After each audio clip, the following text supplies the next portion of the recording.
The views expressed and the opinions given by the individual host and their guests do not necessarily reflect those of Para-X, its affiliates, or its sponsors.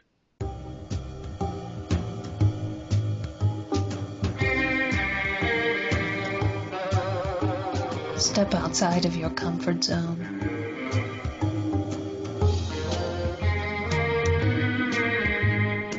See the world with a whole new perspective.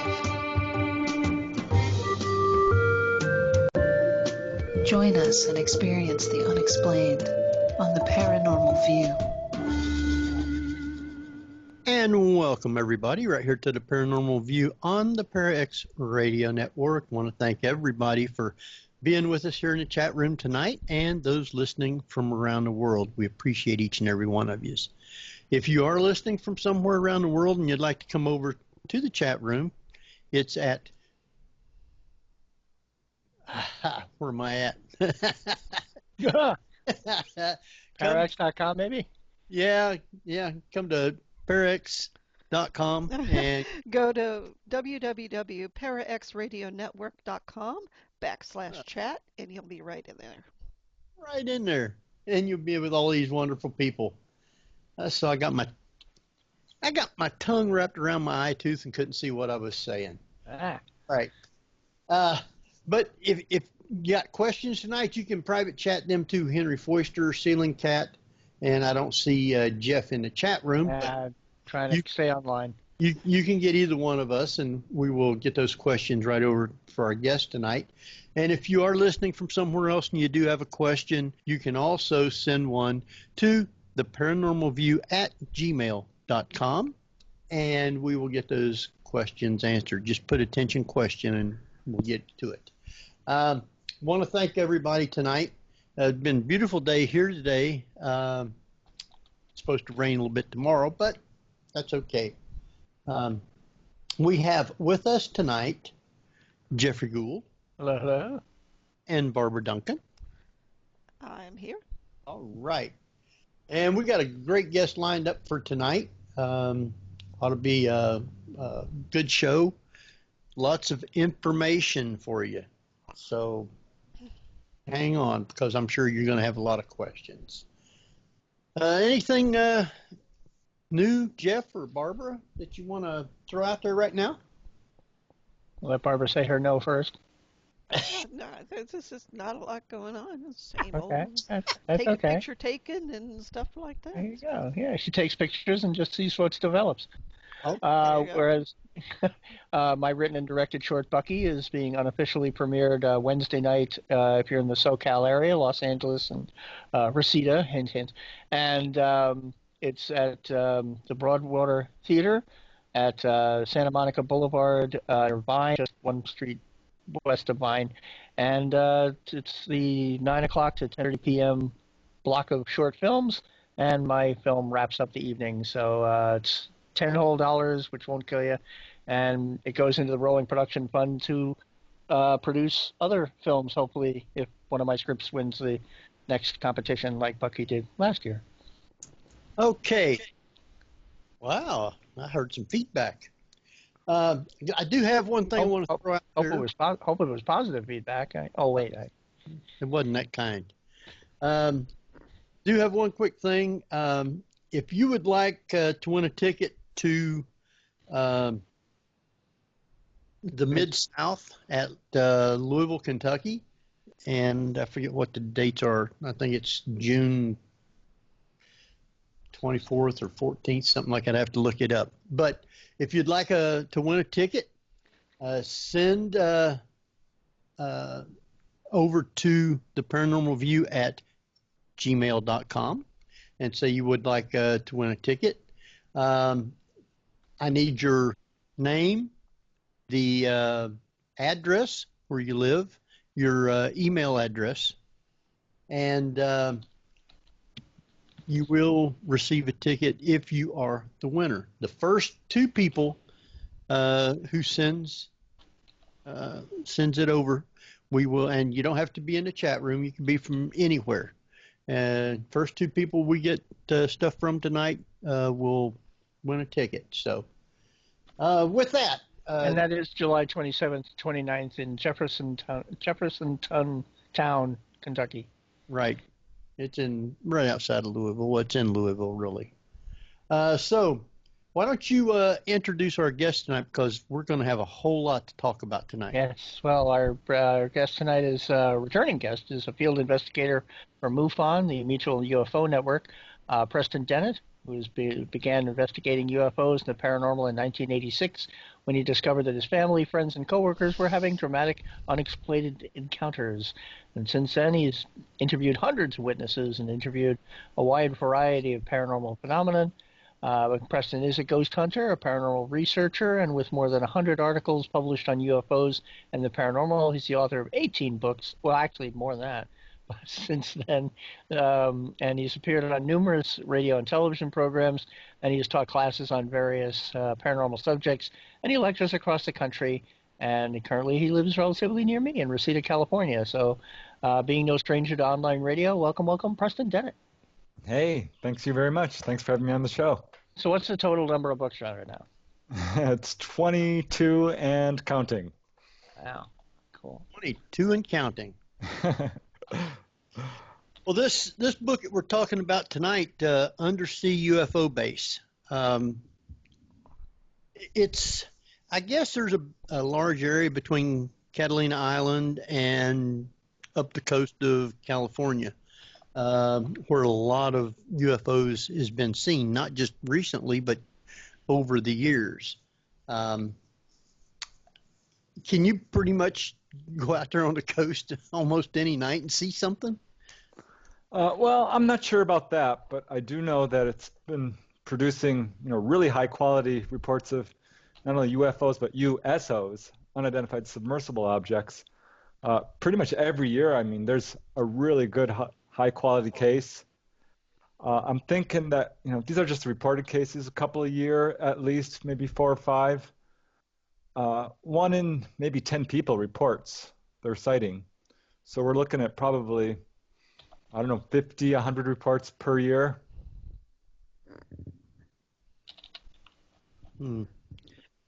And that's both underwater. I mean, are we talking about fishermen out there or sailboats, and they actually see underwater lighting? Yeah. Well, I mean, there's a lot of UFO activity and objects over the water. But when they go into the water, well, you can't really call them UFOs anymore because they're not flying. So I would say the most common type of USO sighting, unidentified submersible object, is seeing an object actually go into the water. Now, a number of people do see objects coming up out of the water. It's very rare. I've only got a couple of cases where objects go in and out of the water, at least observed. But a lot of people who are seeing the stuff never see it come out of the water at all. It's just underneath their boat, or they're watching it from the shoreline, these weird glows in the water, which aren't, sea life of any kind. We can get more into that, but yeah, it's a very active area. I'm going to say, and I don't even think I'm going out on a limb here, that this is one of the most active top 5 in the world in terms of USOs. I don't know anywhere else that there's this level of activity, right? And I'm talking about, there's Catalina Island. It's off the coast of Southern California, 26 miles out. The Santa Catalina Channel, or more properly, I guess, the San Pedro Channel. Yep. But it's this body of water that lies between, Catalina and the mainland, stretching north to about the Channel Islands, Santa Barbara, and going all the way south, past Malibu, past Santa Monica, past Rancho Palos Verdes, which, sticks out there and is a great viewing place. But, down to Long Beach and, San Pedro, and really even further south down to, I'm going to say San Clemente would be the southern end, which is pretty far down there, but mostly in the Santa Catalina, San Pedro Channel.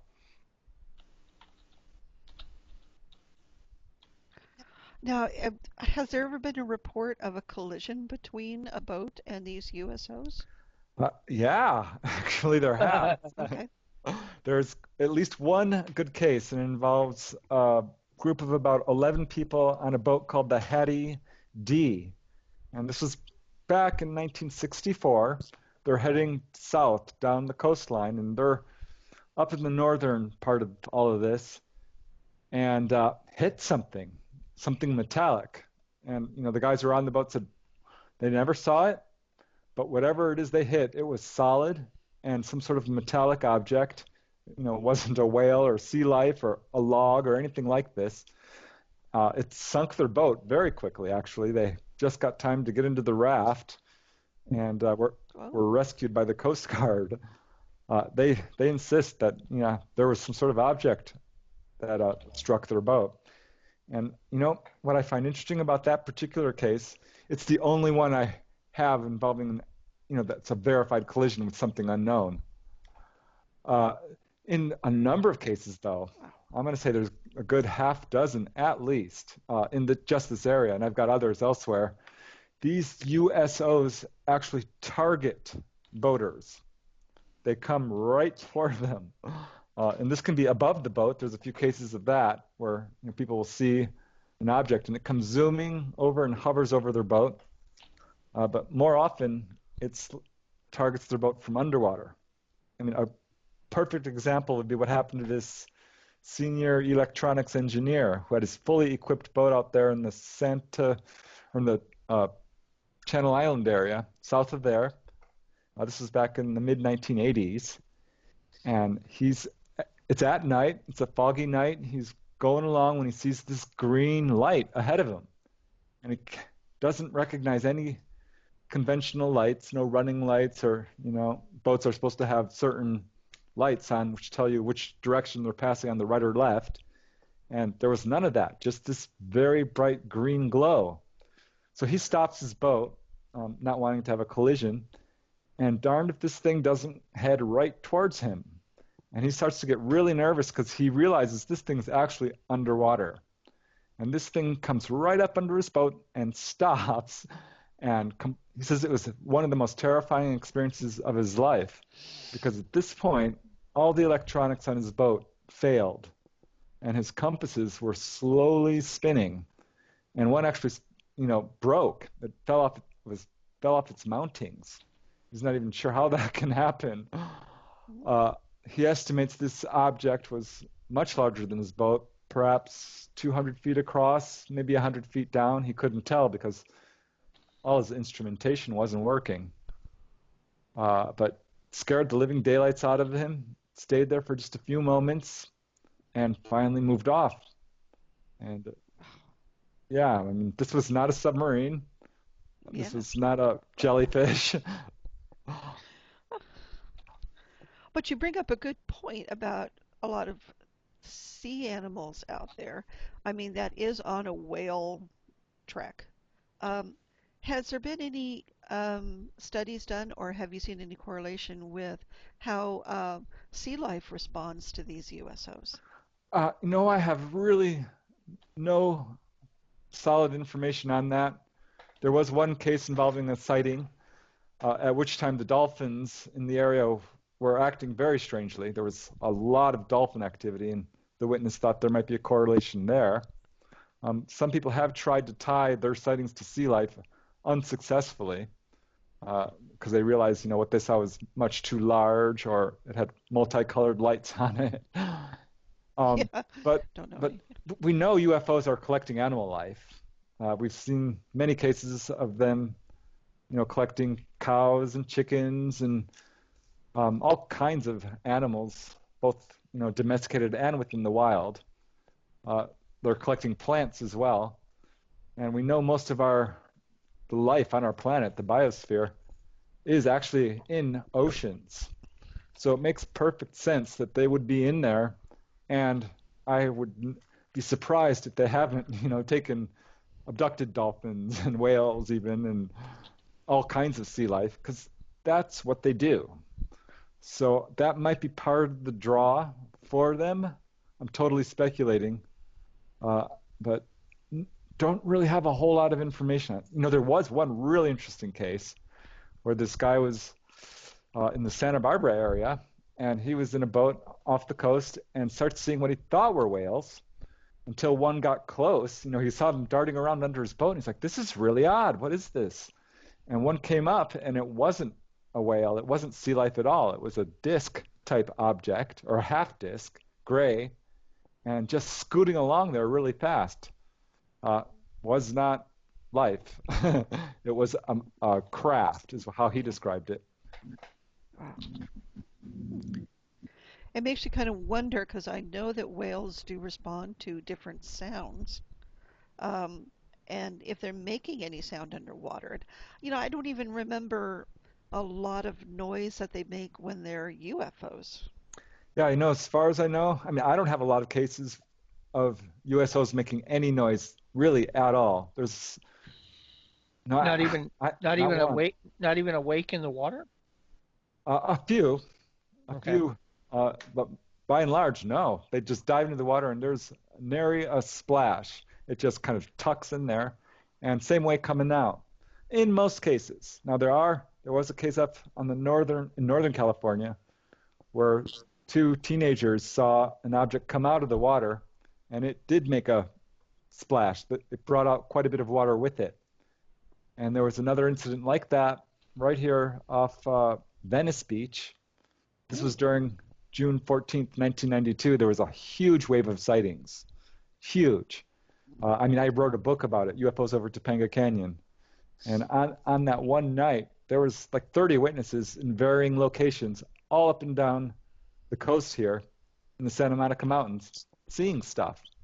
Some were chased in their cars. Some were woken up in their homes by objects hovering over their house. Some saw multiple objects, 3, 4, 10 or 20 in one case.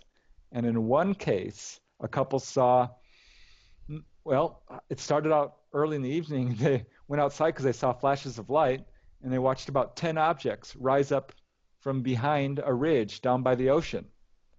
And normally, when someone sees UFOs, they come swooping down out of the sky above you. But no, this is really weird. And this is one of the things that really had me scratching my head. These were coming from below. And this happened again. There was another group of objects coming up and went behind the ridge, about 5 or 10, maybe 20. And what happened a third time, they started to count them.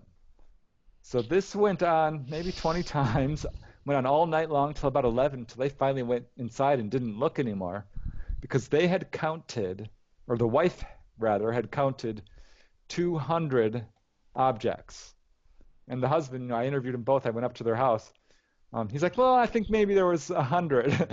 And I bust out laughing, because to me 100 is still way too many. And they were That's a lot. Right? Yeah. It freaked them out. That's a battle fleet. That's what they thought. They called the police. They're like, what is going on? And it was on that evening where someone else I talked to much later was down by the beach. And he wasn't facing the water when it happened, but he heard this enormous waterfall, of water splashing. Turns around, and there's this giant object. He said it was about the size of a stadium. He couldn't really tell exactly how big. But it's up out of the water, and there's, the Niagara Falls coming off of it. And all the people there are screaming and going nuts as this object darts up to the north and disappears in maybe 3 seconds. And he says he got a pretty good idea of how big it was, because there was these smaller objects which were flying around it. And he estimates those smaller objects were maybe 20, 30 feet across, and they looked like little bugs next to it. So, yeah, he saw this thing actually come up out of the water, and it was huge. But when I heard that there were 200 objects, well, that's, I'd been scratching my head for a while, because there's so many sightings here in this one area. They've been going on since 1947, or actually to the 20s. I've got some accounts, all the way up to the present day. And I kept thinking, well, why? Why this area? Why are there so many USOs? What is going on down there? And then I heard this report involving, 200 objects. And I'm like, gosh, could there be a base? Could there be some sort of undersea base? Because where else would all these objects be coming from? So I started building up these data points, and those were the first two. The huge number of sightings stretching from years to 1947 to the present day in a very defined area. That's one. And two would be these sightings involving multiple objects. In some cases, 20 or 30, in some cases 50. And this just blows my mind, about 4 cases involving more than 100 objects. So, I mean, if there's not a base down there, at this point I'm thinking there's got to be a parking lot. Well, it could be like a big starship where they carry a whole bunch of smaller craft like that. Right, which would be functioning as a base. I mean, Yeah. either way, they're hiding down there, and they're hiding down there in large numbers because they can, and we can't get to them. I mean, not easily. Right. Well, now, you've got some fascinating eyewitness accounts of UFOs in this book. I guess one of the questions I have, has the government ever investigated any of these sightings? And if so, what were their findings? Well, not officially, but I did discover evidence that the government is certainly aware of it, at the very least, and are investigating it. There was one case involving a professor at Santa Monica College, and he was woken up one evening. This was during the Topanga Canyon wave around, the mid-'90s, and woken up by helicopters, goes out on his deck, which overlooks the canyon, Topanga Canyon, and saw all these helicopters sending their searchlights down, as if searching for something. Now, I had been tracking the activity, which was flaring on and off on kind of almost a weekly basis, and following each flare-up of activity, there would be helicopter activity, and a bunch of the witnesses were complaining about this. So out steps this professor, this college professor, on his deck, and he sees these helicopters searching for something with their searchlights. He's thinking, what's going on? Is there a drug bust? Is there, a car chase? What's going on? And he sees this object that's much closer to him than the helicopters are. It appears to be evading the helicopters, and it's a perfect silver disc. He said it was actually like chrome, like almost mirror-like, just bright, shiny silver, and almost glowing. He wasn't sure if it was the lights from the stars and the homes, or if it was actually glowing, emitting a glow. But it's right at the level of the canyon, right below the mountains even, at eye level almost, and it's scooting down the canyon pretty quick, about 60 miles an hour, he estimates, down towards the ocean.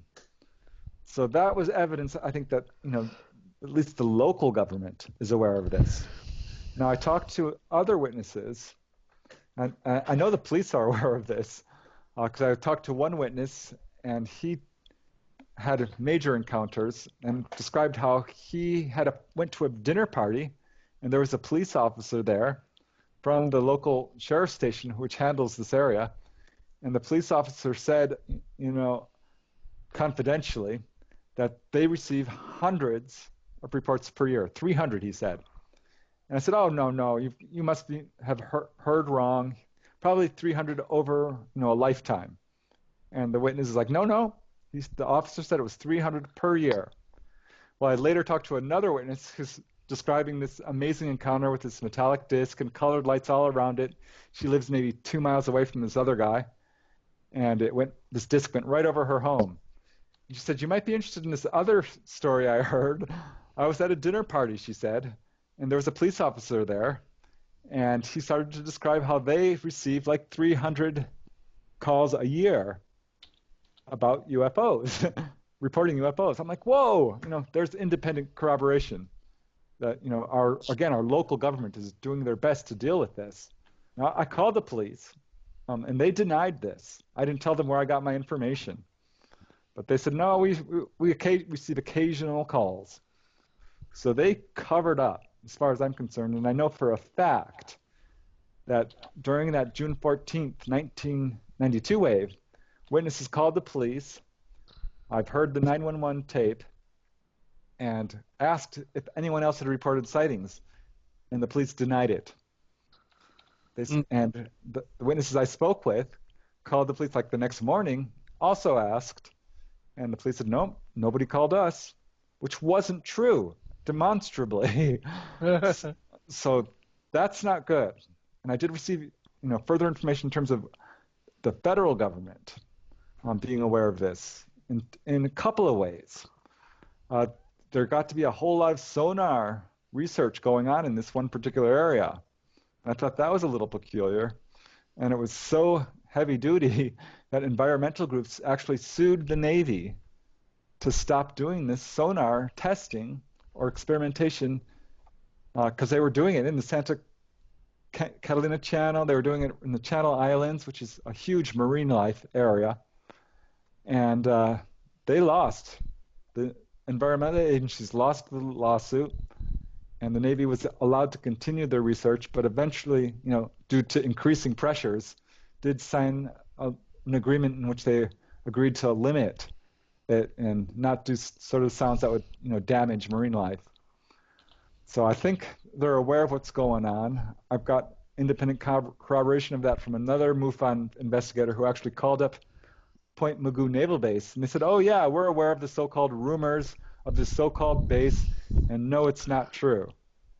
Now, I have talked to whistleblowers who've said, no, it's true, and we can get more into that. But I do want to mention one last thing in this particular area is what is our government aware of? I was talking to one witness, and he referred me to another witness. And he told me that she was having regular encounters in her home in Old Topanga Canyon, and they were so intense that she was being visited by different types of ET races and being abducted on just regularly, that she came under government surveillance. And they got proof of her encounters and confronted her and wanted her to talk about them to them, basically give an interview. She refused, and they forced her to do it anyway. They forced her to testify about what had occurred to her. And now when she found out I wanted to talk to her, she was not a happy camper. She did not want to talk to me and never did, and was pretty upset I found out. That's the problem with public record, So if she has to testify, that's public record. Well, not necessarily. Not with this subject, which has all kinds of secrecy levels on it. So now you got cases in your book here where there has been like multiple people seeing a lot of these UFOs at the same time. In 1952, you had 300 Boy Scouts on Catalina Island saw UFOs around 10:30 a.m. This was in the daytime also. It's on page 14, I believe, if you wanted to talk about that particular case. Oh, yeah, such a great sighting. I've got a number of cases involving groups of Boy Scouts, too, and, of course, the troop leaders. That's just one of, 5 or 6 involving, this type of sighting. And Catalina Island, boy, that's the place to be if you want to see this stuff. It's just going on. I mean, that's the best vantage point. And they were at this one campground, which has had other sightings, and a bunch of them, like I said, 350 Boy Scout leaders see this metallic object right up close, by the way. It's standing on edge, and it's got a really weird effect where the sky right next to it, even though it's daytime, looks dark as night, as if there's some weird optical effect, kind of like it's folding space or something. I don't know. It's just, or it has some sort of force field around it. And it turns on, it's on its side, it turns horizontal, it moves around a little bit. It's in full view for, quite some time before it finally moves off. Now, they did exactly what you should do. Each of them wrote little separate statements and actually sent it off to March Air Force Base. And to their surprise, they did get a response from Commander Charles Bicking, who ran March Air Force Base at that time, who basically just thanked them for the sighting, and that's about it. Didn't do any official investigation. which, to me is mind-blowing. I mean, this is an unidentified object right over a very large population base, and they're not going to investigate it? So clearly they were aware of the whole UFO situation, and we're already dealing with their own. Yeah, it's not like there's not a lot of military bases down there, too, because there's quite a few, correct? Right. Yeah, there is, actually. And the whole area is surrounded by military. There's Point Mugu Naval Base at the northern end. There's San Clemente Island, which is completely Navy, and that's right beyond Catalina. There's Seal Beach Naval Weapons Station down at the south end. There's LAX Airport, Los Angeles Airport, which is surrounded by all kinds of, technological installations. So there's a lot of military in this area. I'm sure what people are seeing. I've got 5 or 6 reasons why that what people are seeing, I think, is not military, for the most part. But yeah, there is a lot of military, and they've got to be observing this at the same time. Yeah. I don't know of any military craft that can go from air to water and back again. Right? I mean, that's exactly what happened to the steamship Aliki, a Japanese steamship, was off the coast of Long Beach in 1954. Saw this, what they thought it was a fireball. It comes gliding down and hits the water, and it actually goes underwater, stays underwater for a little bit, and then comes back out of the water and flies off. Not anything we could do, certainly not at that time. And yeah, I mean, it baffled them, and they're military witnesses themselves. Now, doesn't a lot of these sightings start about the same time as the Battle of Los Angeles, Battle over Los Angeles? It was very close. I did find evidence of early sightings. And there was the 1896 airship wave, which started in California, coincidentally. And a number of these objects were seen coming from coastal areas. A couple landed on the beach. No strict USOs, as we think of them. But then in 1920s, there was a researcher by the name of Wishar Survey who wrote a book about California mysteries. And he recorded a number of accounts of UFOs, certainly over like the Mount Shasta area and other areas, and also talked about these objects that were seen on the water. They called them skyboats. This is what the Native Americans called them. And they didn't know what they were. These were intelligently controlled craft, which were seen on the water and then would take off up into the sky, and sometimes come out of the water and sometimes go in. And that was the 20s. Then the Battle of Los Angeles occurred in, 1943, I believe it was, or a couple of months after Pearl Harbor. And that also came out from the coastal area. They thought, the official explanation at first was these were Japanese airplanes. But they weren't. I've talked to witnesses firsthand. They said, no, there was no way these were airplanes. They were silent. One guy I spoke with had one of these objects come right low over his house. And he says, no, it was not a plane. And it wasn't a balloon either, which is another explanation the government tried to pass off on the people. But one of these objects stayed in place over Culver City for about, I'm going to say, over an hour, 40 minutes or so. And we shot at it. There was a huge blackout, in the entire city. We shot 1,500 rounds of ammunition at this object. There's several very famous photographs of searchlights being trained right on this object, which are easily accessible to anyone who wants to see them. And eventually this object just moved off back over the ocean. Now, the government denied it at first, later was forced to admit that, they continued to deny it until government documents proved that they were not able to identify what this was. And later documents have recently surfaced which say that we apparently shot one of these objects down. So yeah, that's the beginning of it, but it really didn't start occurring strongly until the modern age of UFOs.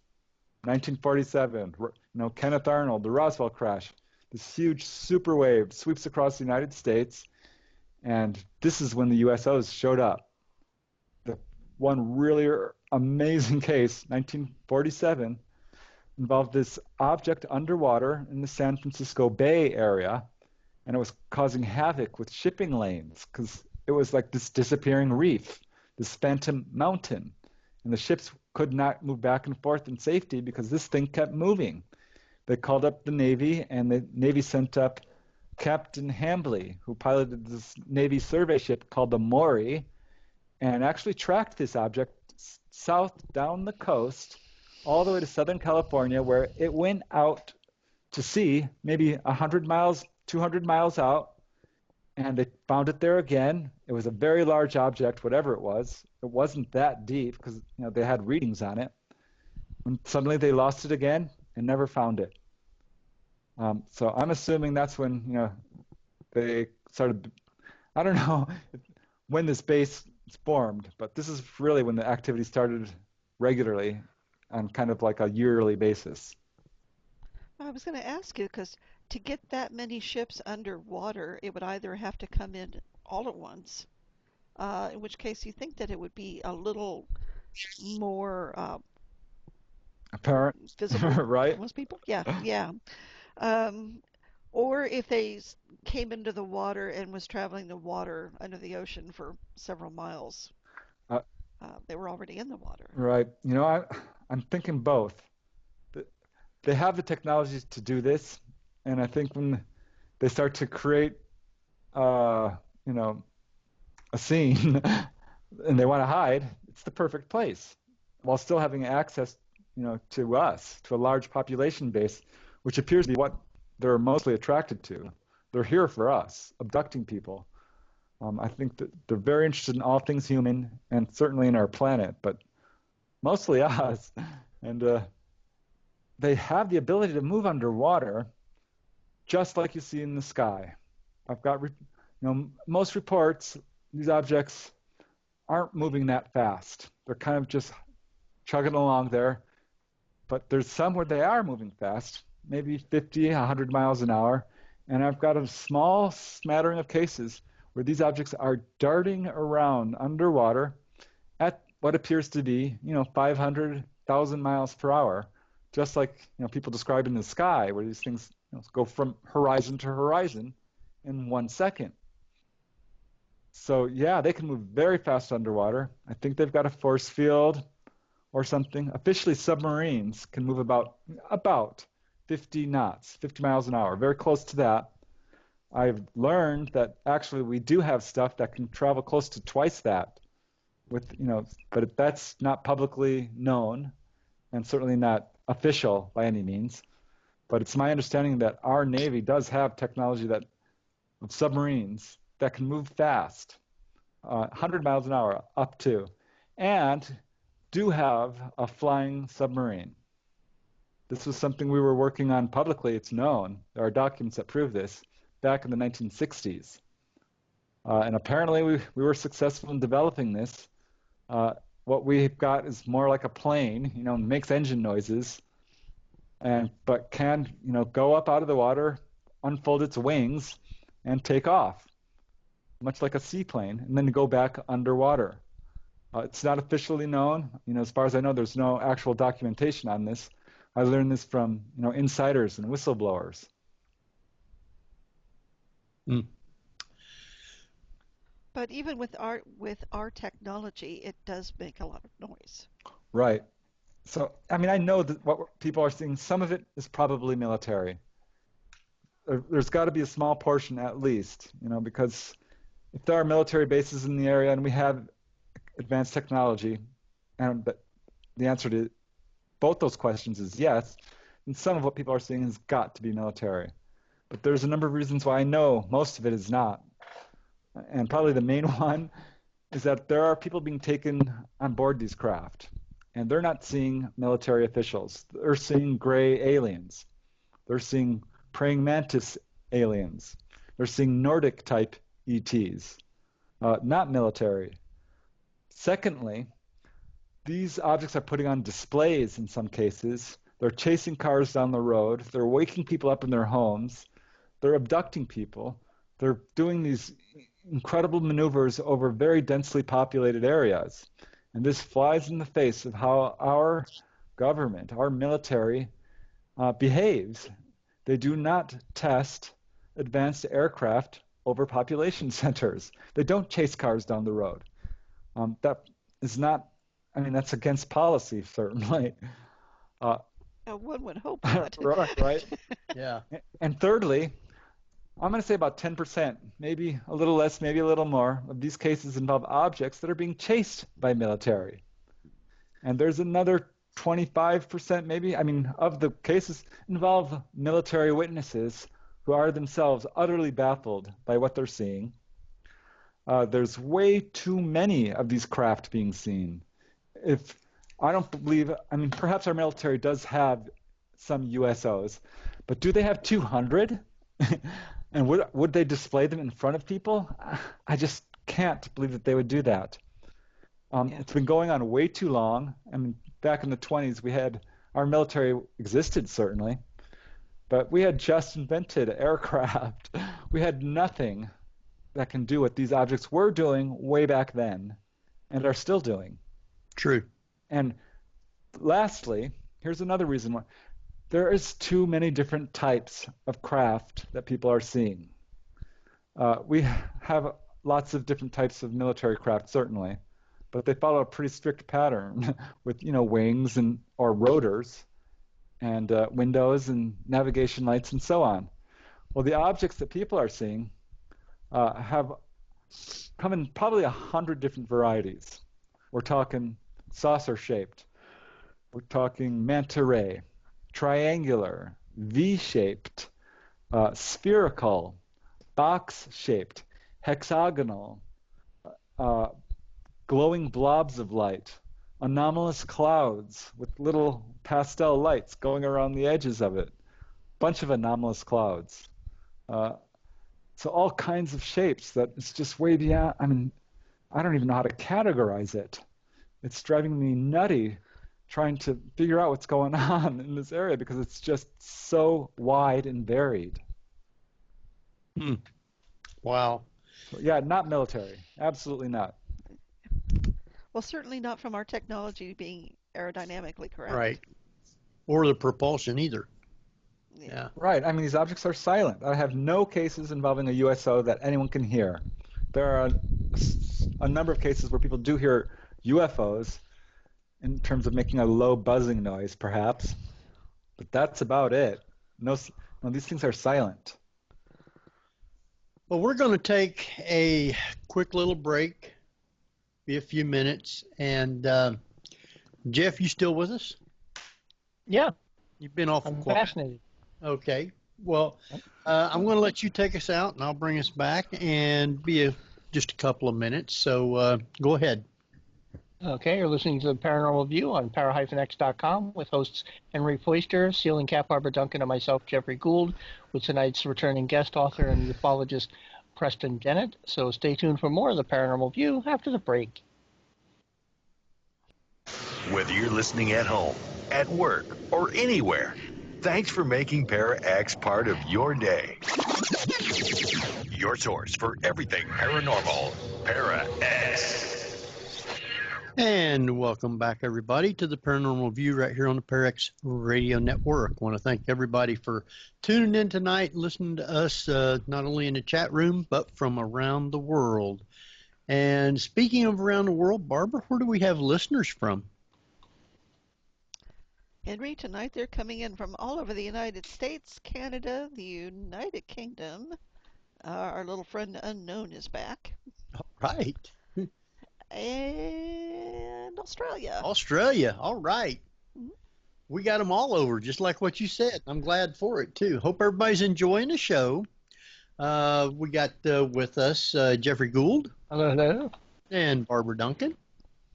I'm still here. And I want to welcome back with us Preston Dennett. Thank you. All right. Now, there's a story in your book that I thought was very fascinating. It's one of the, you might say, a little longer story in your book. but the story itself was really good. It involved 11 friends, and it was called Contact at Blackjack. And there was an actor that was involved, and his name was Jonathan Fox. You want to tell us that story? Oh, gosh, that's one of the most profound in the book for sure, and really affected me. I got to speak with a number of the witnesses, not all of them, because there were 11, and they were a group of young up-and-coming actors, writers, photographers, artists, real creative types. This was back in 1982, and they would spend, each summer a weekend on Catalina Island at Blackjack Campgrounds, which is actually right there on the top of the island. It's quite a hike up there. It's pretty isolated. And all 11 of them, it was a big thing they did. They would pick a theme and have this week-long get-together and party. They did it every July, and this year the theme was E.T., of all things, because the movie had just come out. And so they all brought, costumes, or one guy brought a little phone, a landline. Another brought star charts. Someone brought little blinkers, like I forget what you call them, light blinkers. And strobe lights. Strobe lights, yeah. So it was, no sooner had they all, finally gotten there, and were settling in, putting their tents up and checking the area out, when this weird fog rolls in, and it was kind of eerie because it was very fitting to the theme. They've got the Star Wars music playing in the background and all this E.T. stuff set up, and they're kind of mentally calling E.T. and in rolls this fog, and right as soon as this fog rolls in, this light appears in between them and the mainland, and there's two lights next to it, and it's getting closer and closer and closer, and suddenly stops. They're maybe a half mile away or so, and they become very concerned because they can't identify it. Now, some of them were pretty skeptical of UFOs, and none of them were quite willing to admit that that's what they were seeing, but nobody could. It wasn't a plane, wasn't a helicopter, wasn't a boat, a car. They were going through all these things until finally they're like, maybe this is a UFO, which really upset one of the guys. He became, angry and irate about it. He's like, this is not a UFO, it's something else. And this object moved closer, these objects, these lights. Some witnesses thought that they might see some sort of metallic object behind the lights. It was hard to tell. But they started to feel some real fear. The temperature dropped. They all started to shiver. At one point, they realized that they checked their watches, and all of them had stopped. Every single one person who had a watch, their watch stopped. And there was 3 photographers there. They're at the sort of edge of the campgrounds there, so they run back, get their stuff, they bring their flashlights, their cameras. Not one thing worked. Not one. Which, 1 or 2 cameras not working, okay. But not even the flashlights? No. This was insane. And so kind of a mini EMF, EM pulse? This is something we see. There's another case very much like this where people tried to take cell phone cameras. This was also on Catalina Island. Cell phone pictures of a very large wave of sightings. This was much more recently in 2016. And those didn't work either. So yeah, they'll turn off cars and things like this. They can control electromagnetic equipment. And they found that out in full demonstration when one of the guys who brought the phone, he brought the phone up and started pressing buttons. And darn if this thing didn't start beeping back at them. And that's when they were really starting to freak out at this point. It got too intense for some of the people, and they decided, you know what, I'm not doing this. And they're going back to the campground and ignoring what's going on because they're getting really scared. They felt like something was watching them. It started flashing lights back and forth as if communicating with each other, with each of these lights, or I think perhaps hypnotizing them. So Spielberg was right. Right? It was... With the lights? Yeah. Jonathan, he's like, we're going to get abducted. It's time, guys. Get ready. We're going on board. And that upset some of the people who were there. And they're like, I'm leaving, and don't say that. It's not funny. But, I mean, he was really excited. He always believed in UFOs and was absolutely convinced they were seeing one, as for pretty much all of them. So the group splits in half, and half go, not quite half, but a little less than half, goes back to the campgrounds, while the rest is huddled there watching these objects, when suddenly it spits out smaller objects, about maybe 5 of them or so, which start circling the whole group. Now, the people down at the campground, they can see this too, these little saucer-shaped objects. And one of them got pretty close to Jonathan at some point, and you could see it had the little lights on it, a dome. It looked like a craft. And they were circling around, whizzing around at right angles, getting really close to them at some points, and just causing complete panic. People were screaming. Someone was throwing up from fear. They were out of their minds with confusion at this point. And this was before the popularity of drones. Oh yeah, Okay. There were no drones at this point. There were, maybe little helicopters. This is 1982. There weren't cell phones. There was no internet. There was nothing like that. No public computers, really. Yeah. So this was, a big deal for them. And as they're watching these little objects darting around, suddenly they hear this deep thrumming noise, and it gets louder and louder. This huge, loud noise, and it's freaking them out. Jonathan's thinking, okay, this is it. They're coming. When right over the the lip of the island there, right close to them, it's military jets heading right for the other objects, which are still hovering there about a quarter mile away. And as soon as these jets appear, they fly right overhead, so close, he could practically see the pilot. It was like maybe 50 feet up. And the lights sink down into the fog bank and disappear. All the little lights flying around go away, and the jets fly off into the distance. And it's pretty late now. They've lost track of time. There's a distinct possibility they had missing time. The witnesses, by and large, deny this, though one did eventually undergo hypnosis, Jonathan, and ended hypnosis immediately because he started to recall seeing the ground from above and started to feel some real fear and didn't want to think about this experience in that way, which had been a very joyful experience for him. But yeah, there was an aftermath from this too. They were all nauseous. None of them ate that night. They didn't, a few of them didn't go to sleep. They had a lot of confusion about time. There was some paranoia. They felt very dissociated, traumatized. One guy never could let the experience go. He wrote this big treatise about it. Another guy became very depressed and reclusive. Jonathan became obsessed with UFOs. A number of them did. One guy would paint little UFOs everywhere. So one guy actually contracted a very strange disease and died, not terribly long after this, a few years, and blamed this experience and requested that his ashes be buried at the site or sprinkled, which Jonathan did. So, this had a huge effect on their lives. And 2 of the people ended up becoming super famous, one on television for a television sitcom, and another in motion pictures.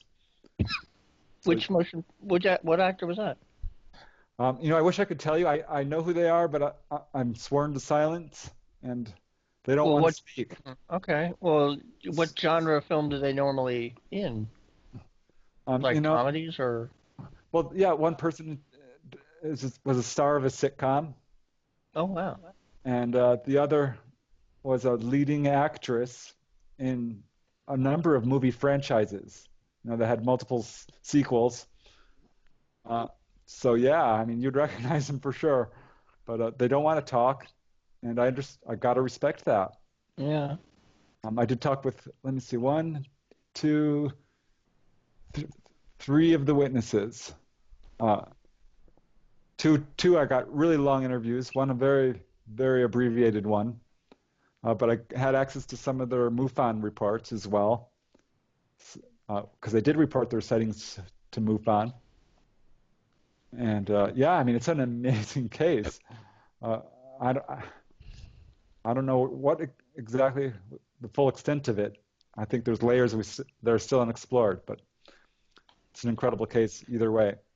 So You touched briefly on this, but I want to go back to it. And have you noticed a correlation with abductees and later illnesses that have become critical?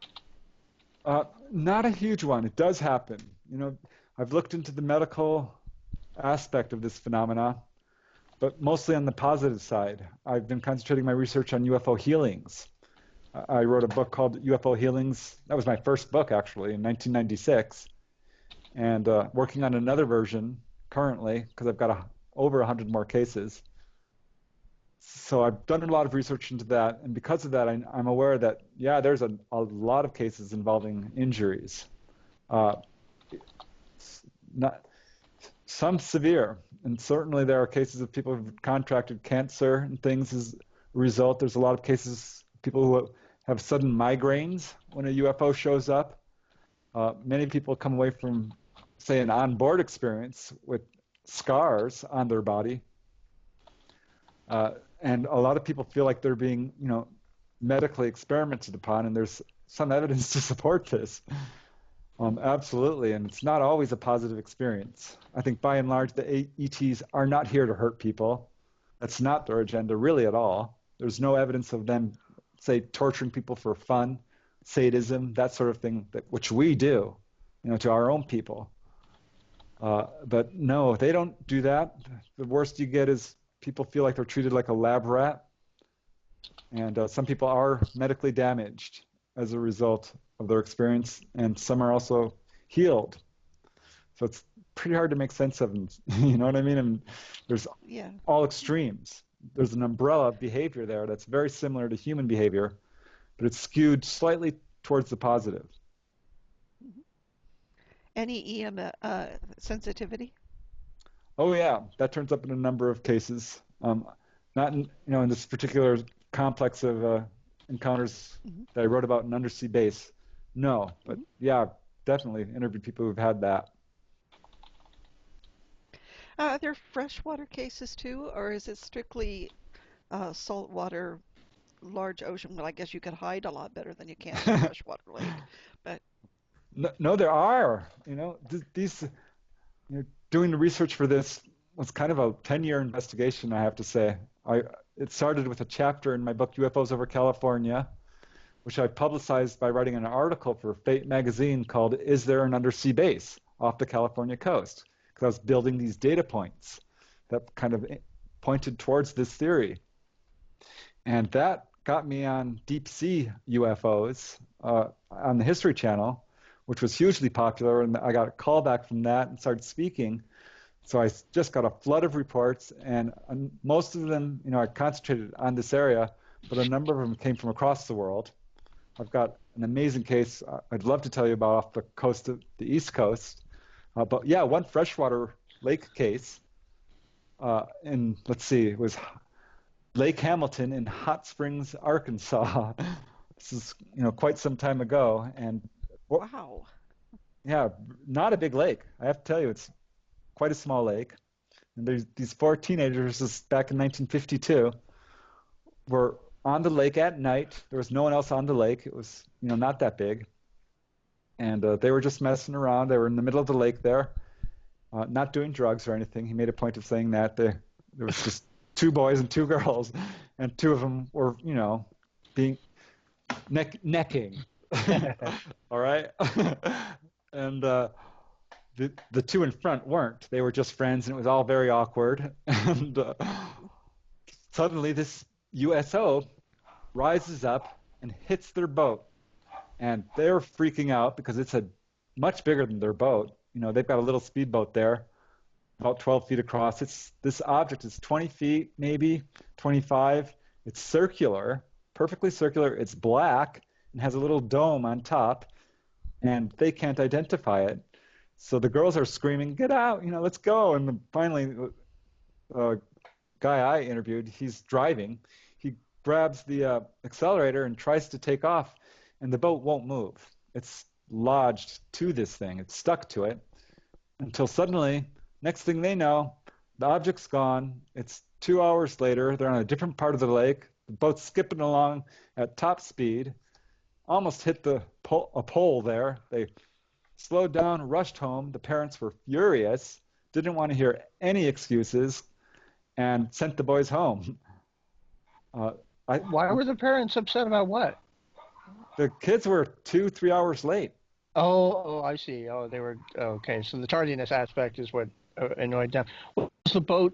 Well, I guess the speedboat would be metal. I'm wondering if the craft below may have had some sort of electromagnetism as part of its propulsion or force field, and may have what got them stuck for a minute, and they're like, it's like being stuck on a rock or something, and the poor UFO nuts underneath had to just zap them, and so they'll sleep and not remember this while we get them off. I don't think so. I think they came out in the lake not knowing that something was hiding beneath them, which nabbed them, took them. Oh, okay. They had missing time. It's clear cut. He had sinus problems all following this. Never had any dreams, but really had an obsession with it, and really feels like something happened. The other three quickly moved out of town. He, much years later, got in touch with them and talked to them. One has died, but they all remember it. Wow.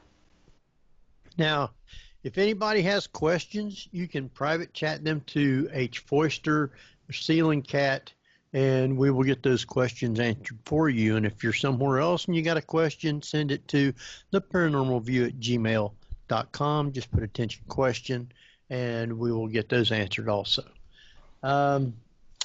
Great little show tonight. Lots of good stories. I think there was one off the East Coast. Oh my God, I've got to tell you this one. Okay. Because it involves a submarine and a Navy guy. I've talked to a lot of Navy people, and I talked to a Navy navigator, a guy who navigated submarines. I talked to a Coast Guard captain. I've talked to another Navy officer. This guy that I talked to, his name is Ray Sachs, and he was an electrician's mate on the USS Clamagore. Now, the Clamagore was not nuclear powered, but it carried nuclear torpedoes. And he had been on other submarines, Ray had, and nothing happened. He gets on the Clamagore, and weird things started to happen. And at one point, the engines shut down for no reason. Can't happen. There's multiple backups. They could not figure it out. But what the weirdest thing that happened, occurred in 1971, I believe is the year. He's heading up the north coast of the eastern United States. And they're off the shore there. They're traveling at 12 knots on the surface. He's on lookout. There's another officer on lookout. The captain's there, second in command. And it's at night when this object comes underwater, this glowing light, zooming up to their submarine at about 80 knots, like freeway speed, really fast, right up from the stern, and starts pacing their submarine for the next 15 minutes or so. It stayed right next to their submarine. Ray's looking at it. He says it was about 50 feet off there, maybe about 20, 50 feet deep, 50 feet wide. It's really hard to tell. It was very bright, totally silent. Everyone's freaking out. The captain calls the sonar, actually turns to Ray and says, what do the sonar people say? And they're not reading anything. The sonar is not picking this up at all. So they don't know what this is. And it causes, panic on the ship, basically. And one by one, all the leading officers go up on deck to check this thing out. One by one, they come out, look at this thing, kind of go, and go back. And the next one comes up and can't identify it. Nobody can. And they're just watching this thing for a while. Ray is talking with the other lookout like crazy. He's like, oh my God, look at it. It's silent. What's it doing? What could it be? And finally, this thing just moves off. And the second in command turns to the captain and says, "Captain, how do you want me to record this in the log?" The captain turns to him and says, "Officers who record this sort of thing do not move up in rank." So it was not recorded. Basically, Wow. not officially. And the second in command turns to Ray and the other guy and says, "Stop talking and don't tell anyone." and needless to say, they go below deck, and every crewman there rushes them and says, "What happened?" Because it's a buzz on the ship. They already know that something tracked the submarine. So of course he tells them, and it was this amazing USO sighting. And I don't know. I mean, I have to believe the commander of that submarine did report this to his superiors. Otherwise, why is he there? I mean, what is he doing? That's his job. But I don't know. Officially, it was not recorded. I could have recorded nothing happened at this time. Absolutely nothing. Period. I mean, it's insane. Well, I think we'll take us our last little break. We'll make it a quick one also. When we come back, we got lots more to talk about with this book. And if you do have questions, please send them in. We will get those answered for you. So, Jeff, you want to take us out? Yep. Yeah, well, you're listening to the Paranormal View on para-x.com with hosts Henry Foister, Ceiling Cat Barbara Duncan, and myself, Jeffrey Gould, with tonight's recurring and always compelling guest author and ufologist Preston Dennett. So stay tuned for more of the Paranormal View after the break. Para-X Radio, programming for the open mind. And welcome back, everybody, to the Paranormal View right here on the Para-X Radio Network. I want to thank everybody again for being with us tonight. Hope you're enjoying the show. We got with us Jeffrey Gould. Hello. And Barbara Duncan. Howdy, folks. And I want to welcome back our guest, Preston Dennett. Hey. All right. There's a lot of good stories and information in this book, and I want to remind everybody that we will let you know how you can get a copy of it, Undersea UFO Base by Preston Dennett, and we'll do that toward the end of the show. So everybody, if you'd like to get a copy and have it and read it, there's a lot more in the book than what we're going to be able to go over with tonight because we just don't have the time because there is so much of it.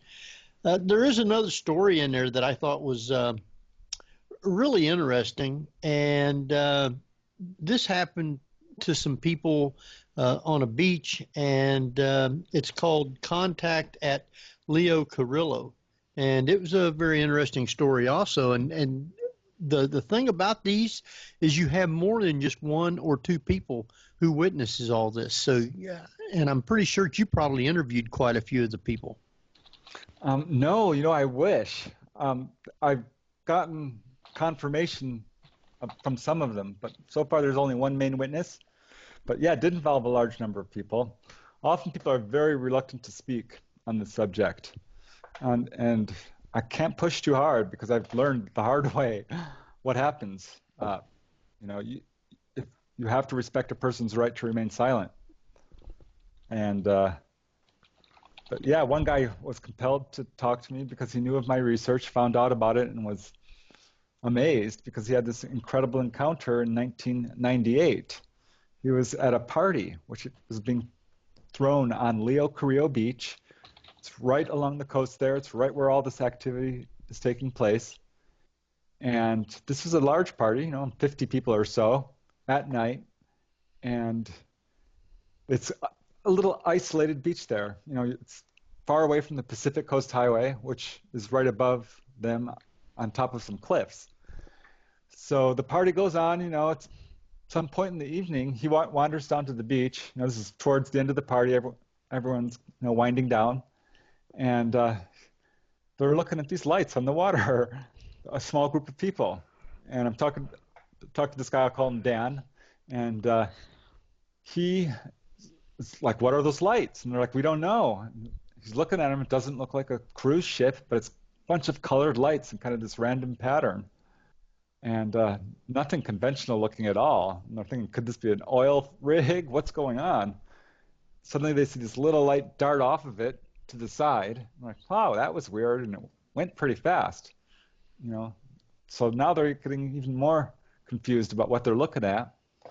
And most of the people in the party don't see it or aren't paying attention to it. Just a small group of people, less than a dozen.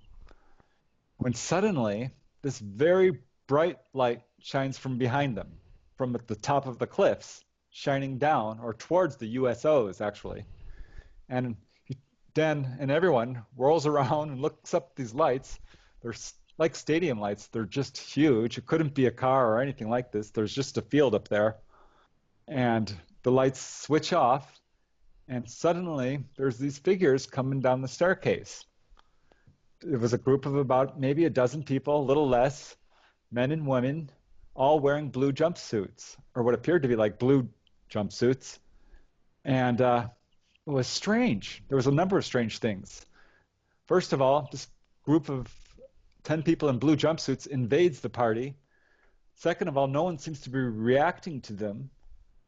These figures kind of break apart and go in small pairs and start examining people, just looking at them and not saying anything. And it's all just really weird. Suddenly, they all looked the same, for one thing. Were dark complected, maybe Mesoamerican, Peruvian, Mexican. It was hard to say, but maybe not short, 5.5 feet, maybe.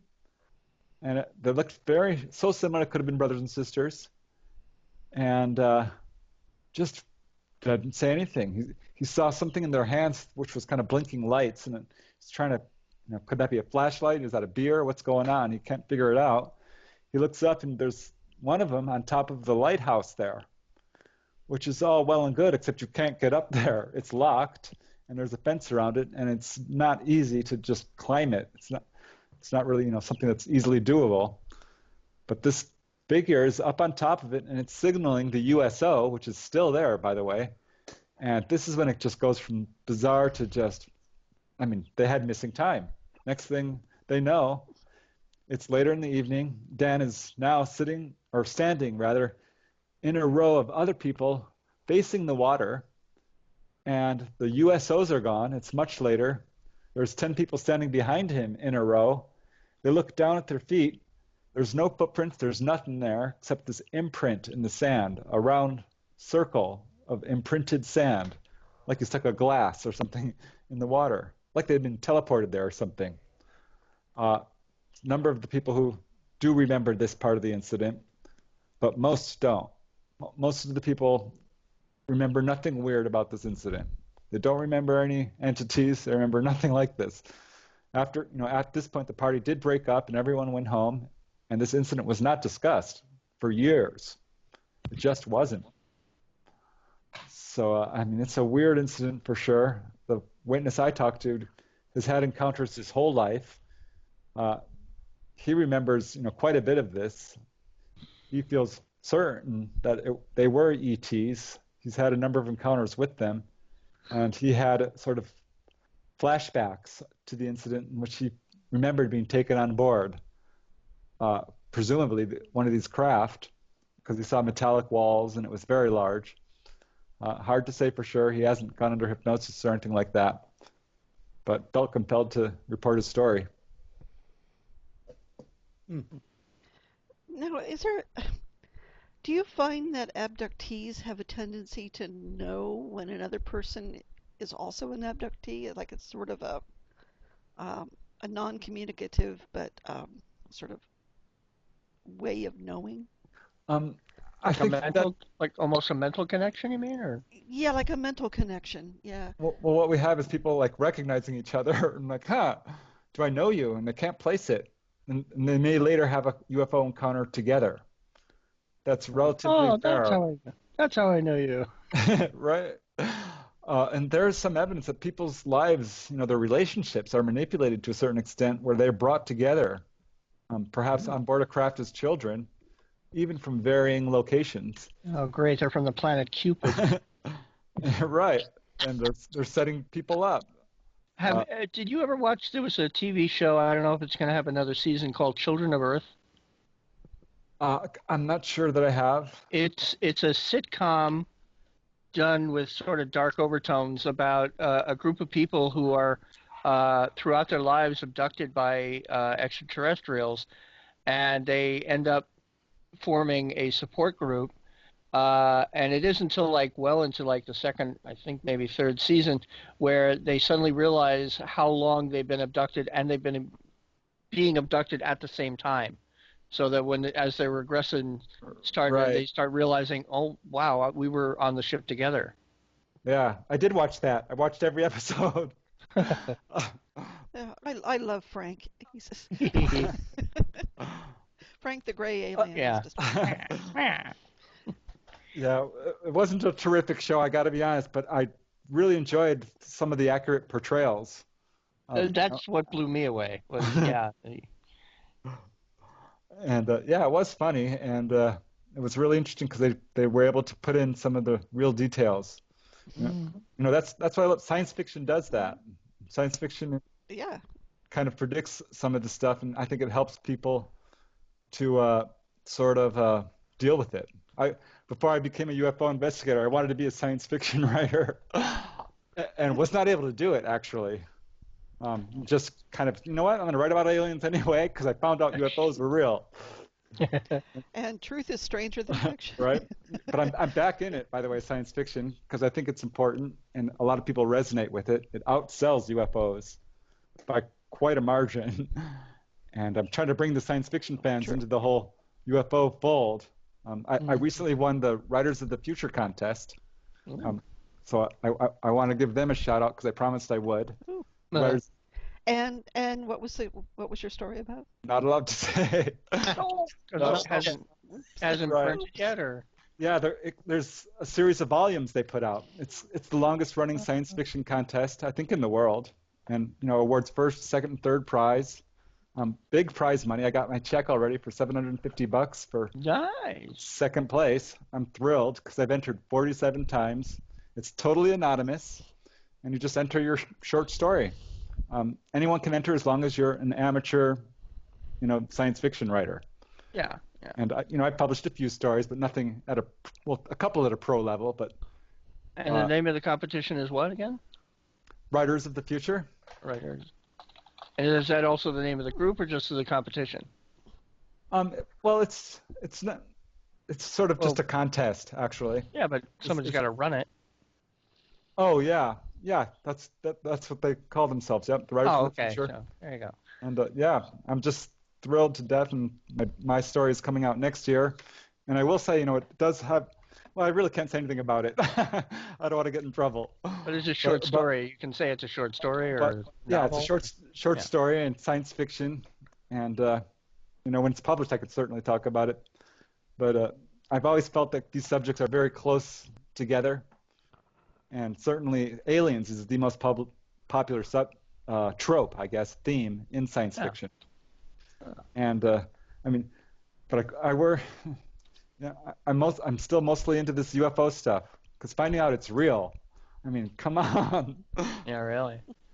Well, now you've been in contact with people in the military too, and I guess you was able to get some of them to tell their stories on stuff that happened with them. In April 1966, there was a Navy photographer who was filming Catalina Island, and he photographed a UFO. Why don't you tell us about that?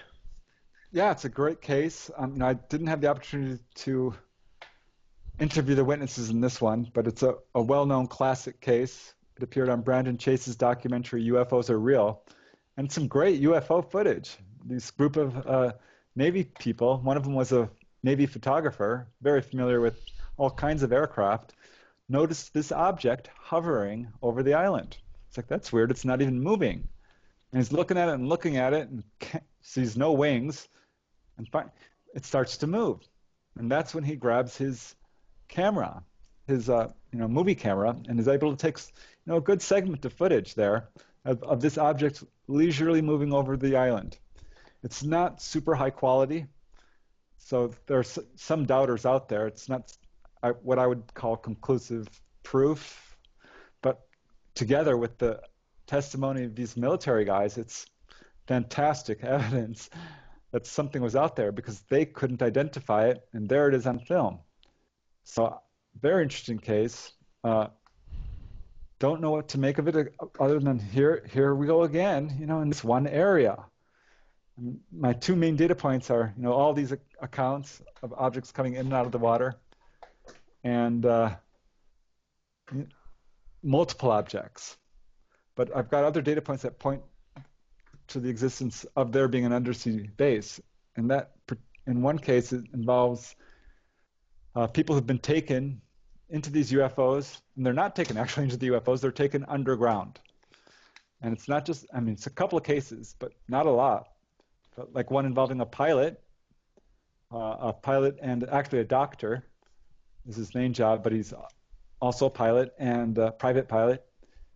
His wife is a doctor, and he had a missing time experience as a child on Catalina Island, and later had UFO sightings and just realized he was showing all the markers of an abductee.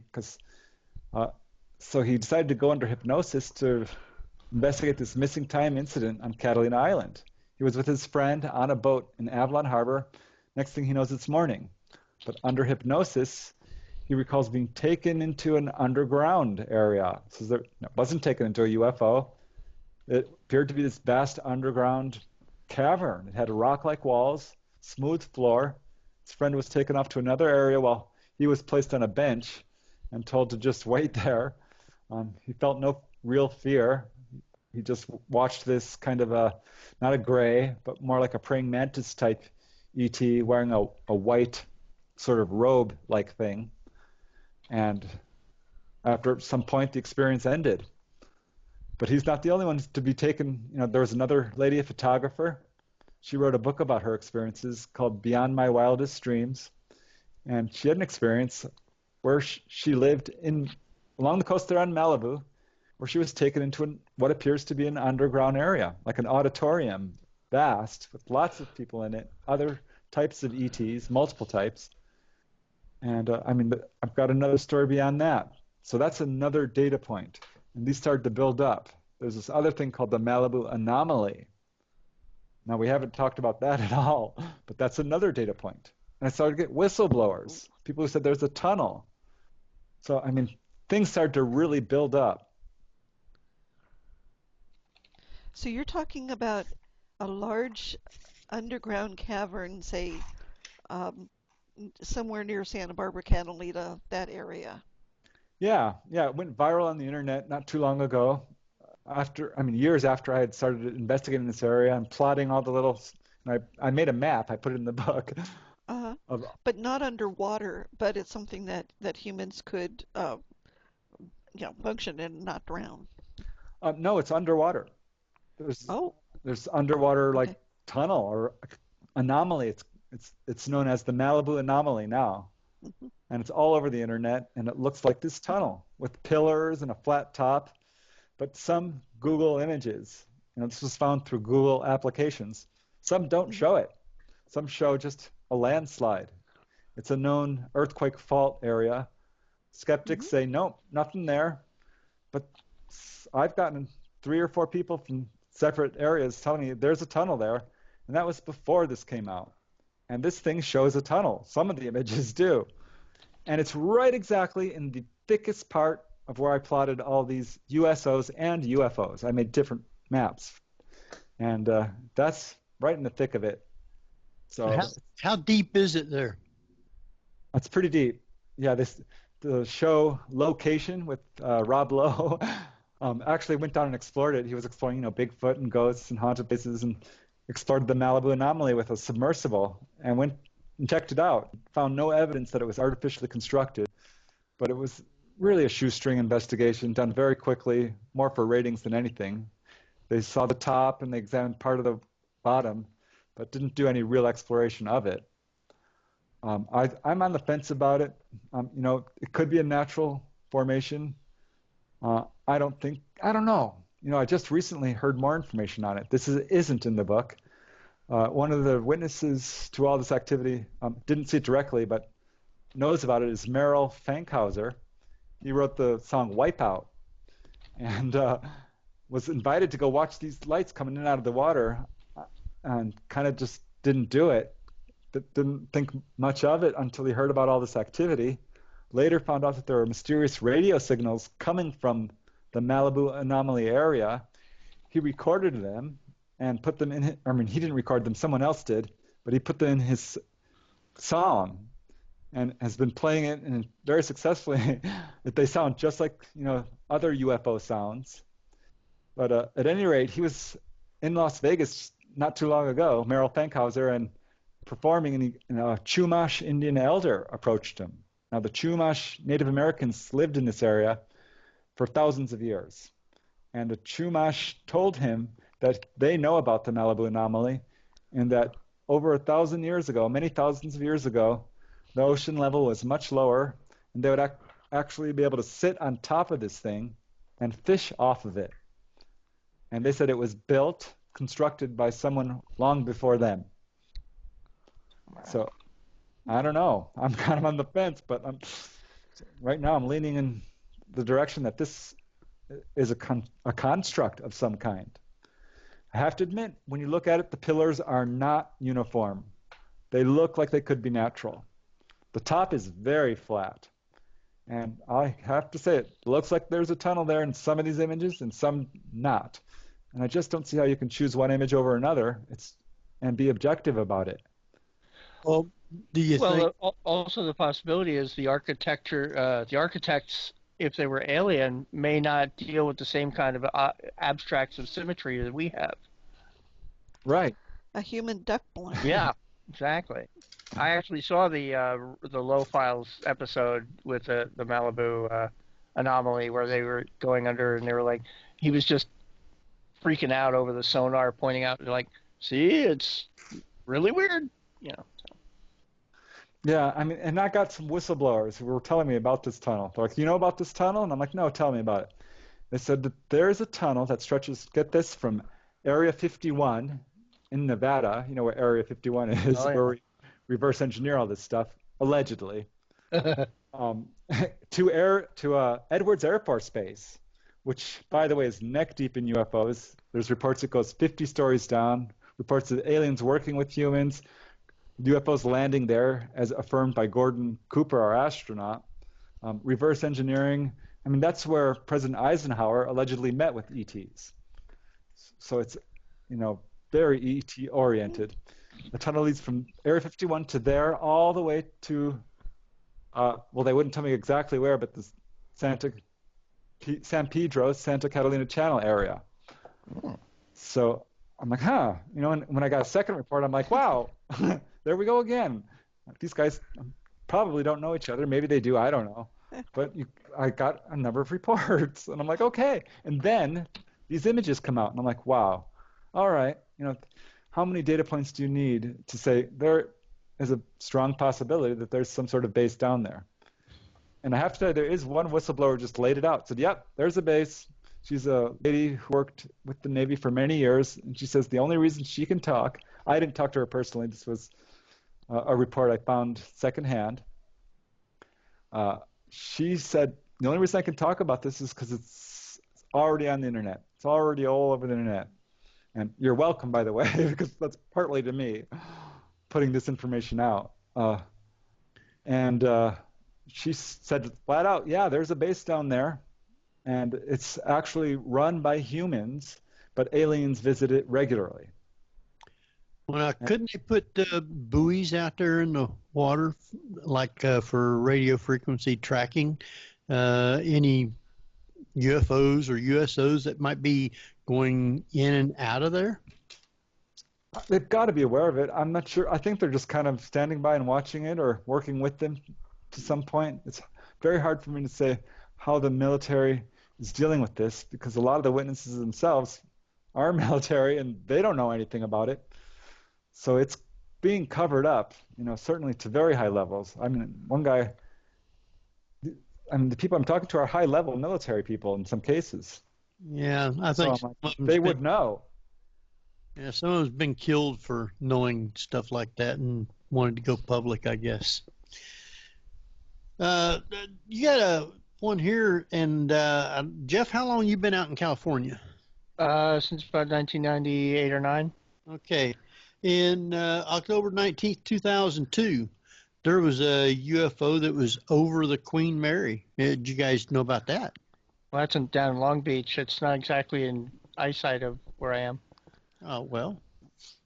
Yeah, I've been there. It's a very popular tourist spot, and one lady went there just to see the Queen Mary. You know, there's restaurants, it's a hotel. Yep. And they step out, and there's like 5 little flying saucers in a circle up right above them, multicolored lights, beautiful, completely freaks her out because it's so classic. I mean, it's just undeniable. Wow. Yeah, and it's right off the coast there. I mean, LAX airport is on the coast here. Airports do attract UFOs. It's not, I mean, it's a thing for sure. There's a number of airport cases involving UFOs around the world, and LAX has got to be at the top of the list. And there was an incident back in the 50s where UFOs were seen in full view of the control tower for like 3 days in a row. And pretty regularly throughout the years, there'll be this massive sighting over LAX, which is right on the coast there, right smack, looking over all of this. So yeah, Well, I've been to the Queen Mary, and I stayed there for a weekend for a paranormal conference and got my first, actually, so far only EVP down in the pool area. But the idea of UFOs is I had never even considered that. Although, you know, you go up on the deck and it's magnificent views, and you can see all over the place. But I've never thought of like UFOs just hanging out. Like, wasn't there a ship in the war once, you know, or whatever? Yeah. Well, you know, locally, this activity is pretty well known, I think. There's been a lot of people who have photographed it or videotaped it. I put a number of photographs in the book. So you can see, I mean, people aren't just sitting around going and pointing. In some cases, they have successfully filmed them. There was one case where they tried. We haven't talked about that one. It's a huge case. This occurred not too long ago. I believe it was like 2014, maybe 2016, in the end of June. And yeah, it was like June 26th. And a group of Boy Scouts again saw what amounted to 200 objects darting around in the sky. Tried to photograph it, couldn't. Their cell phones wouldn't work. Again, no one's talking about it. They watched this for over an hour, multiple objects of different kinds, coming, you know, in some cases down into the water or coming out, sometimes splitting up into multiple objects, different shapes of objects as well. Some of them came quite close to them, and they saw little domes on it and colored lights. And yeah, it went on for quite some time. They're all, ooh, ah, what's going on? Really freaked them out, to say the least. And I don't know. Finally, it just suddenly ended. But a really interesting case took place on the northern end of Catalina Island. Yeah, it's interesting that there has been lots of sightings at different times from the Pacific Coast Highway, all up and down it. I guess that runs right close to the ocean there, where they can see everything going on down that way. Exactly. Yeah, you can't drive maybe 5 miles without running into, you know, I mean, I could document one sighting every couple of miles there. I could pull over and say, well, this is what happened here, and this is what happened here. Because, yeah, it winds right along the coast there. They should call it the extraterrestrial highway, honestly, because if you want to see one of these things, go down this road. I've got abduction cases off of this road, a couple of them. So absolutely, every couple of miles. I still remember one. These guys one's a military witness. The other is a pool cleaner who also moonlights as operating lasers for special effects. And they're driving down the highway. This is an afternoon. Pacific Coast Highway, near Malibu, and they see what look like these objects right over the water. They're black and they're diamond shape and shiny and darting around. And they're like, wow, that's really strange. And when they darted very quickly south along the coast, they followed them and knew that these were definitely unusual. They finally lost track of them, and as they're driving around trying to find them, they drove up into the canyon, up towards Latigo, and saw people just sitting out there on the lawn chairs, as very much like the movie Close Encounters. And they were just watching the show, I guess. This is true. I've heard about this in other cases. People used to go down to this beach in the 50s and 60s and just watch these things coming up and out of the water. Robert Stanley, he's a famous researcher who was really the first to sort of recognize this is a hot spot. But all the researchers know about it. Ann Druffel, Bill Hamilton, Yvonne Smith, they all know about it. Barbara Lamb.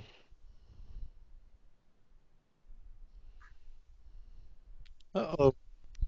Wow. No, we're here. I thought I lost somebody. Yeah, I was thinking that too. Talking about a sudden sentence. Now let's talk a little bit about Mount Shasta, because that also has Shasta Lake in it, and I know that it's also a UFO hotspot for UFOs. What about USOs? I didn't really look into that. I have to tell you, I do know that of other lakes where I got reports from. I know about Mount Shasta certainly, that it's the alleged home of Lemurians, and that there's a number of pretty well testified cases of people who've gone into Mount Shasta and seen incredible stuff. And it's full of Bigfoot accounts. It's full of UFO accounts. So yeah, it's a really magical area. It's a huge spiritual mecca and attracts people of different spiritual disciplines from across the world. And something very strange going on there. But as far as and a lot of caverns too. Right. As far as USOs, I haven't really looked into that particular area. I got another case in Lake Florida, another guy who saw a USO off in the Bahamas, another who saw USOs, a Coast Guard captain saw USOs off the coast of Haiti, I believe it was, or in that Dominican Republic area, somewhere around, I'm not exactly sure, I'd have to look that one up. But yeah, they're all over the world. Absolutely. Even in tiny little bodies of water, there's a number of reservoirs in upstate New York, man-made reservoirs, and USOs have been seen coming out of there. There's a little reservoir called Lake Casitas. Well, it's not little, it's pretty big. On the northern end of all this activity, it's right off the coast at the northern end. It's an artificial reservoir, and it has this amazing USO account where the guy was actually able to see this object come out of the water and saw a window and saw a humanoid standing there looking at him. He grabs his camera, and this thing zips off, but he still manages to capture it as it zips away. It's a great case. So yeah, you never know what's under these little puddles of water sometimes. It's like stepping in a puddle, and suddenly, no, it's a foot deep. No, there's a UFO in it. We have on Thomas Wortman quite a bit, who is the MUFON director of Ohio, and he says that there's reports, or a lot of people think that there's USOs up there in the lake up there. Where they go in and out of the water. Doesn't know if there's a base underneath or not, but there is USOs up there. Yeah, some reason they're attracted to water. I'm trying to figure it out. There's a couple of cases where people have seen USOs, not a lot, but actually, sucking up the water, or apparently taking the water. And there's some people who've speculated, and I can't really find any confirmation of this other than what appears to be speculation, that UFOs use water as a fuel source in some respect, which I suppose is a definite possibility. But I'm guessing, because people have seen these objects going in and out of the land. They can move through solid objects in certain cases, going through trees, and not. So they've got this technology that pushes away matter or folds it, or I don't know, but they're doing stuff we can't do. And their ability to go under the waters, like I said, like a great place to hide. I'm thinking that's the primary motivation. I don't know. I'm only speculating. But there has been a lot of... Well, it would make sense because we don't explore the oceans that much. Exactly. They can hide really well. We still have lots of mysteries to discover. I was just watching a show on TV the other day. Giant species of sharks are still being discovered, and whales, and big animals. And I should mention that there are a number of cases of sea serpents off the Southern California coast. And I'm talking 20 cases, 30, and some very well testified by large groups of people who saw, giant sea serpents with horse-like heads and horns and so on. Not a whole lot of recent cases, but back in the 50s and earlier, there was a lot of them. Now, do you think the ones that are in the ships going under the water are, I'd say, like human in a sense, or do you think that they are more of a robotic type? I think there are some cases where what people are saying are probes. I do have one case. I wasn't able to do a formal interview with the guy, but he was scuba diving in this area and had one of these objects come zooming up to him, and it was small. It was just maybe like smaller than a basketball, certainly, like a softball. A glowing light came, examined him, and darted away. So how do you explain that? There's clearly nobody inside it, right? It's too small. So I think some of them are what amount to alien drones. But for the most part, no, I'm thinking these are craft, because this is what people are describing. They match the description of UFOs, except they're underwater. So how big are most of these? Big enough for one or two people, or are they big enough to carry 40 or 50? There's that one giant case of stadium size. I always wonder about this, because there are some cases of enormous craft, like the Phoenix Lights, that giant triangular craft that moved over Phoenix back in 1996. That could probably hold, the entire population of Phoenix. It was a mile long and huge. So some of these objects could hold just entire cities of people. And I wonder about the fact that there's many mother ships reported. On June 14th, 1992, one of the accounts did involve a mother ship. A gentleman was driving south down the boulevard and looked up and saw this giant craft, and it was surrounded by 20 others. Actually, there's two reports, the guy down by the beach. So I'm guessing they could hold a couple of hundred of these craft at the very least. So maybe, that's where these large numbers of craft are coming from. Robert Stanley has speculated there's a wormhole and that there's no need for a base.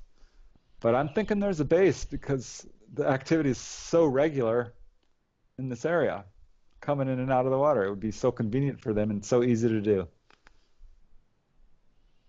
And people have said there's a base, so. Now, with all the activity with UFOs and all the different species of aliens doing things here on Earth, wouldn't it be beneficial for them to be in contact with all the governments to where they can get the planet straightened out for their benefit also? Yeah, it's a bit of an enigma here because it's hard to say what's going on. They have the ability, certainly, to take over our planet and run things. I think they could do that very easily, and they haven't done that. They have the ability to cure people of all manners of diseases, and it's only being done on a very limited basis. There's horrible tragedies happening all the time, and they're not preventing them. Not in every case. I've got a number of cases where they have prevented tragedies and helped people in a number of different ways and healed people. But yeah, it's all very limited. There seems to be sort of a slow campaign on the ET's part to reveal their presence and move towards open official contact. But that is absolutely not going to happen until we, stop fighting among ourselves, stop polluting our planet, stop having hiding the subject, covering it all up. It's all very hard to explain, and I think some of the ETs have different agendas. One thing I do know is this is a real phenomenon. There's absolutely no doubt that UFOs are real. They're here, and they're not going away. The evidence is within the public arena. It's not just eyewitness testimonies and photographs. There's thousands of landing trace cases. There's metal fragment cases. There's medical evidence, injuries and healings. There's electromagnetic cases. There's animal evidence. I mean, the evidence goes on and on. The implant removal evidence is kind of the smoking gun at this point. I've been involved peripherally with some of that. Certainly have written about it. So, yeah, I mean, the evidence is out there. I got a question from the dark side of the moon in the chat room. Can UFOs change shape and size? Yes. When it comes to UFOs, size does not matter. There was this one account, first chapter of my book, Inside UFOs, is about this Navy corpsman, a medic, who was taken aboard a UFO and saw praying mantis type ETs, 15 foot tall, by the way. And he said it was very strange. At some point, the room would actually change size. I'm like, really? Because I had just talked to another abductee, Bill Foster. He wrote a book called The Black Triangle Abduction. And he noticed the same thing, At some point, it was so confusing, he actually asked the gray type ETs, who he was pretty friendly with. He'd had a lot of encounters and was on a, talking basis with them, and was able to hold long conversations and asked them, why does the ship keep changing? What's going on? How big is this craft? He finally just asked them, and they said, it's as big as we need it to be. They can change the size of it.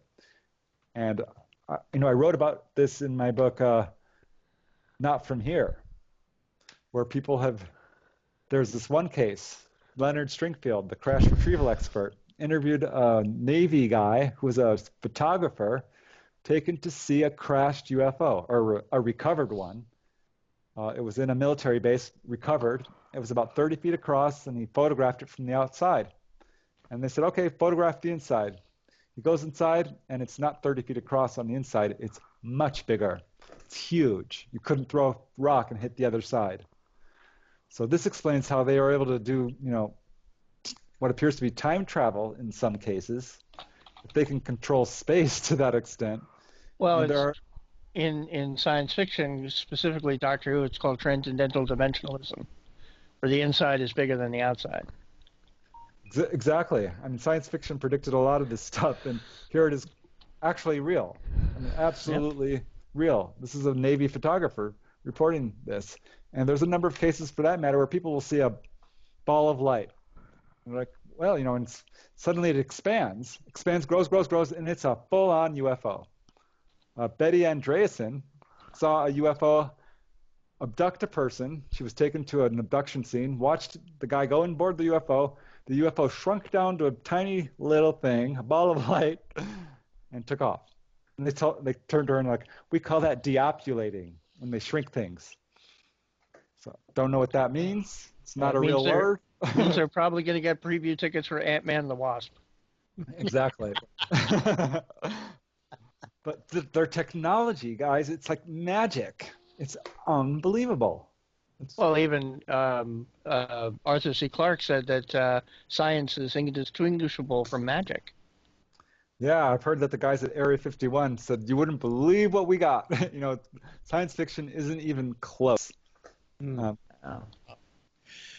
our time has just zipped right on by. And yeah, we're missing time. Yeah, time. Well, I do want to thank Preston for coming on, being with us tonight. Hope everybody's enjoyed the show. Barbara, you got one last quick question here for Preston? Oh, I have hundreds of questions. But so, if you bottom line it, do you think that these USOs are more aquatic in nature and want to adapt that way, or do you think that they're more air-breathing, such as humans are? I think they're probably air-breathing. I'm a big believer we're dealing with extraterrestrials very much like us, though I have heard of aquatic cases, but it's pretty rare. So I'm thinking by and large, yeah, we're dealing with people who are like us in most ways, but are from elsewhere. I mean, not from here. Wow. Well, go ahead, Barbara. Well, it's interesting. Just depends on how deep, I guess, some of these things go, which is why they're so interested in. Are they interested in us, or are they interested in the water? Both. I'm mostly us, but they've got multiple agendas. I mean, I've got cases where UFOs are hovering over mines, iron mines, copper mines, uranium mines, diamond mines. It's definitely a thing. There's a number of cases where Resources. right, they're taking our metals. It's pretty clear. I mean, they're affecting the ground in some of these cases. The uranium that was dug up was deactivated. It was gone. So they took it, basically. That happened in Carn City, Texas. And lots of copper mines in Arizona. And UFOs are right over them all the time. So right, they hover over graveyards. That's another weird thing. They are very interested mostly in us. They have three main messages for people. One is stop polluting. Stop your warlike ways. If you continue this, you will self-destruct. That is their number one message, and it's been the same message no matter what ET you talk to or when. And their second message would be alternative energy. They take people to the engine room after examining them and say, this is how we do it. Why don't you do it this way? Here's how you do it. Pretty darn common. Wow. And thirdly, and this is what I'm hearing from the people themselves, they're given messages of a spiritual nature in some aspect. They're told how to do alternative healing. That's pretty darn common. They come away from their experience doing water dowsing or hands-on healing or channeling or giving psychic readings, this sort of thing, doing past life regressions or having astral travel, out-of-body experiences, which is another huge subject I'm all about.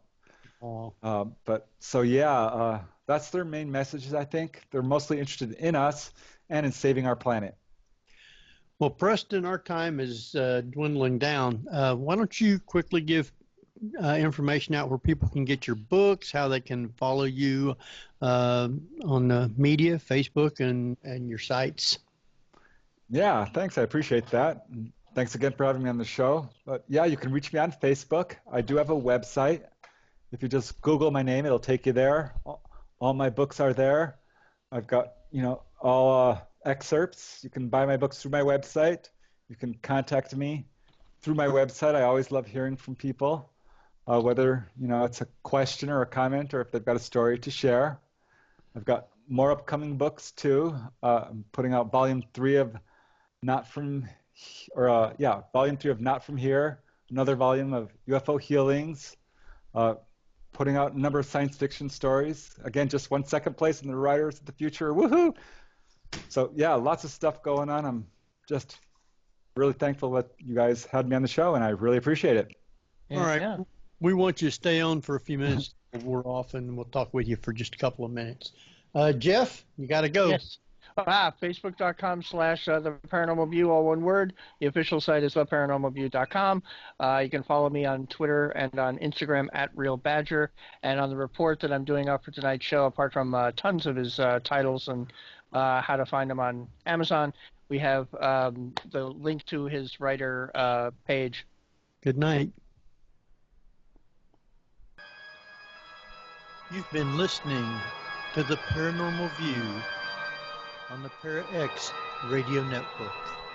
Join us again next week at the same time for more of The Paranormal View.